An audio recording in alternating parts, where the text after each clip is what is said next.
Hey everyone, Austin back again, this time with some Data East Star Wars pinball gameplay. This is a machine that seems to be fairly divisive among pinball fans, and not without good reason. Casual players are going to like it for its decent playfield layout, fun shots, callouts, and music, and they'll also be attracted to things like the spinning R2-D2 and Death Star toys. More serious players, however, will despise it for its unbalanced nature and lack of any sort of progression or worthwhile mode stacking opportunities. I would like to take a minute to note that the footage you're going to see was taken on a machine with an old ROM of this game. Dedicated fans have actually recently dug into the game's code and fixed just about any balance issue that the game had, and thus they made it a much more entertaining game for all. This gameplay you're going to be seeing though is Data East Star Wars in its original broken nature. So, normally I add a commentary to the entire gameplay video, however this time I'll be cutting off the commentary portion early and leaving you with just the gameplay footage. Before I do that though, let me explain a few things across the playfield so you have a better idea of what's happening while I play. Starting at the far left corner near the flippers, you have your usual kickback lane. Most drains do occur here on this game, so you'll find this to be really handy. It can also be relit by shooting the ball through the pop bumpers.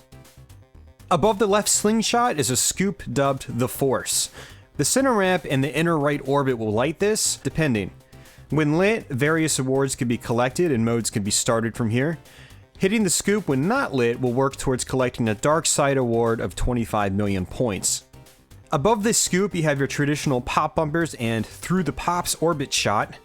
The pops are needed to complete certain modes in the game, and they also build the Sarlacc pit value. More on that later. Next up is the R2-D2 area. The most important thing to note here is the vertical up kicker. When the ball hits this, the ball's fed right back to the left flipper, completely safe. The inner orbit shot from the right side of the playfield will also feed the ball here, and victory laps and the special will light here when qualified. Moving towards the top center of the playfield, you have your one and only ramp in the game. This feeds the ball back to the right flipper safely. From a gameplay perspective, it's actually the weakest point of interest on the machine, unfortunately, as hitting it repeatedly builds towards massive point rewards, and it'll also activate force modes automatically without you having to actually hit the main scoop. In the gameplay footage coming up, you'll be seeing a lot of ramp shots, so brace for boredom. At the foot of the ramp, you have a set of drop targets. Completing the bank 3 times lights Hyperdrive, which is a 5 million point shot on the ramp. On the right of the ramp is the Death Star. Hitting the stand-up target door will build towards activating Tri-Ball Multi-Ball. Progression on this can be tracked by the varying circular lights surrounding the Death Star playfield art. To the right of the Death Star is the inner loop, and various modes are activated here. When nothing's lit, the shot will work towards C-3PO. Activating C-3PO successfully starts a R2-D2 hurry-up, which can be shot on the right orbit. A lit speeder bike insert indicates a free 10 million points is ready on this shot, and a lit Yoda indicates his selectable rewards are available on this shot as well. Extra ball is also hit on this inner loop, and sometimes the Force scoop can be lit from here as well, although chances are you're going to be activating that on the ramp already. To the right of the inner loop is the right orbit. This will feed the ball directly to the pop bumpers, and you can also collect the R2-D2 and Super R2-D2 hurry-ups here. Just below the right orbit is the Jabba's Bounty Scoop. This is sort of the generic mystery award for the game, and it's really not worth too many points. When Jabba's Bounty is not lit, which is the majority of the time, hitting this scoop will award you the Sarlacc pit value. This value is built for the ball in play via the pop bumpers. The yellow stand-up targets throughout the playfield are utilized for small points in the X-Wing mode, which is a force mode activated on the scoop or the ramp. The Star Wars letter inserts by the flippers are lit by hitting certain shots at certain points, such as the ramp after a lit right in-lane feed. Completing Star Wars completely awards 10 million points, and if you're hitting the center ramp a lot, you should be getting a lot of free 10 million point bonuses. So, there you essentially have Data East Star Wars Pinball in a nutshell.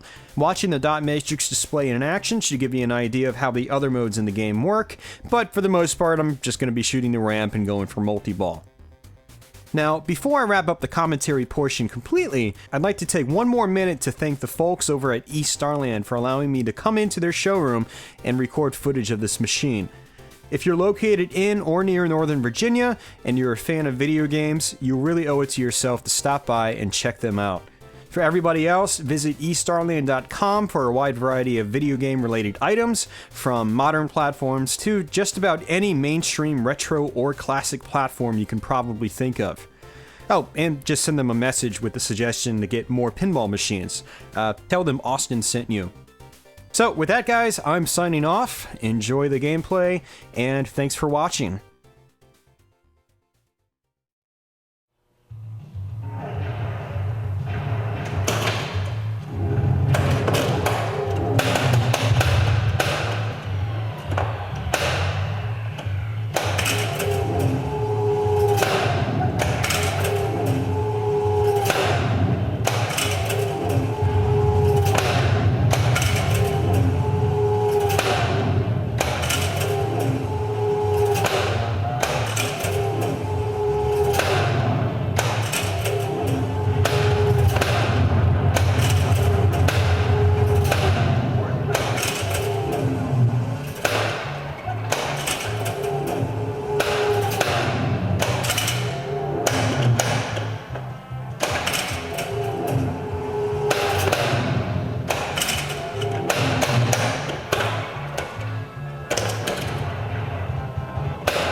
Good.